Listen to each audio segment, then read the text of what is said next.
গত শুক্রবার মুক্তি পেয়েছে জেমস ক্যামেরুনের বহুল প্রতীক্ষিত অ্যাভেটার সিরিজের তৃতীয় কিস্তি অ্যাভেটার ফায়ার অ্যান্ড অ্যাশ। ছবি মুক্তির প্রথম সপ্তাহে বক্স অফিসে বেশ আয় করেছে, তবে সিনেমাটির আয়ের যে পূর্বাভাস দেয়া হয়েছিল তার থেকে কিছুটা কম হয়েছে।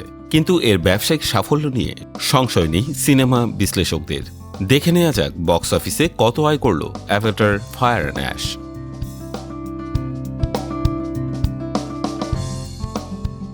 20th সেঞ্চুরি স্টুডিওজের তথ্য মতে উত্তর আমেরিকার বাজারে মুক্তির প্রথম 3 দিনে প্রায় $88 মিলিয়ন আয় করতে যাচ্ছে।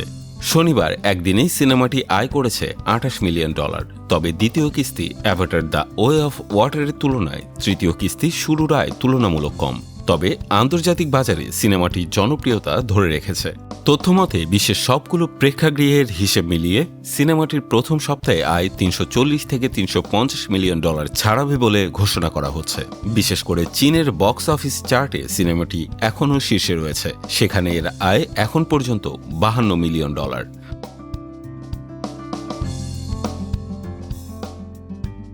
সমালোচকদের মিশ্র প্রতিক্রিয়া থাকলেও সাধারণ দর্শকরা সিনেমাটিকে নিয়ে বেশ আগ্রহী।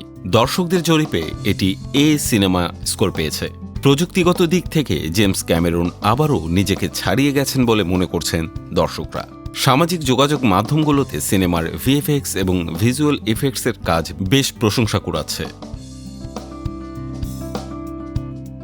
এদিকে অ্যাভাটারের আরও সিকুয়েল আসবে কিনা সেটা দ্বিতীয় কিস্তি মুক্তির বছর কয়েক আগেই জানিয়েছিলেন ক্যামেরুন।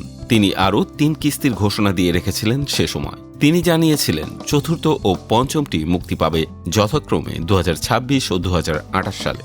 ক্যামেরুন বলেছিলেন, সবকটি চিত্রনাট্য লেখা শেষ, ঘটনাক্রম থেকে শুরু করে সিনেমায় কি দেখাবো সেটা পুরোপুরি তৈরি। তবে অ্যাভাটার ফায়ার অ্যান্ড অ্যাশ মুক্তির আগে তিনি বলেছিলেন ভিন্ন কথা।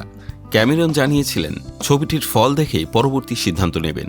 ভ্যারাইটিকে নির্মাতা আরও জানিয়েছিলেন শীঘ্রই নতুন টার্মিনেটর সিনেমার কাজও শুরু করবেন।